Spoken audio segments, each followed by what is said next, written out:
आप सब समझ जाएंगे। अगले दिन सेठ और उसकी पत्नी मंदिर में जाते हैं और मंदिर में चढ़ाने के लिए सेठ सिर्फ एक नारियल लेता है। पंडित जी, ये नारियल शिव जी को चढ़ाकर नारियल वापस दे देना आप। फिर सेठ नारियल पंडित को देता है और कहता है, पंडित जी, कृपा करके कल आप मेरे घर भोजन के लिए पधारें। वैसे आप कितना खाना खाते हैं पंडित जी? पंडित को समझते देर नहीं लगी कि ये शक्ल से तो बड़ा ही अमीर मालूम होता है, लेकिन ये एक नंबर का कंजूस है।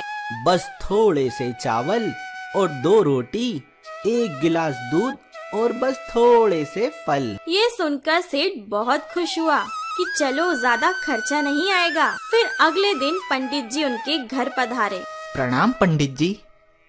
अरे रेखा, पंडित जी के लिए भोजन परोस ले आओ। फिर पंडित जी भोजन कर रहे थे, तभी रेखा ने कहा, पंडित जी और रोटी ले आओ। अरे अरे, काहे पंडित जी का पेट खराब कर रही हो?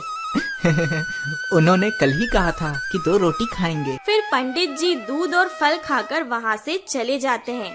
पंडित जी ने आधा पेट ही भोजन किया था। ऊपर कैलाश में बैठे भोलेनाथ और नारद मुनि ये सब देख रहे थे। नारायण नारायण। हे भोलेनाथ, इस सेठ की कंजूसी की तो हद ही हो गई। कमाने को तो ये बहुत कमाते हैं, लेकिन ये सब अपनी तिजोरियों में भर कर रखते हैं।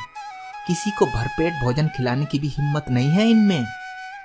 मैंने तो ये सुना था कि जैसी करनी वैसी भरनी, अच्छे के साथ अच्छा और बुरे के साथ बुरा होता है। लेकिन आज मैं इस कंजूस सेठ को इसके कर्मों का फल मिलते देखना चाहता हूँ प्रभु। ऐसे ही कुछ दिन बीत गए।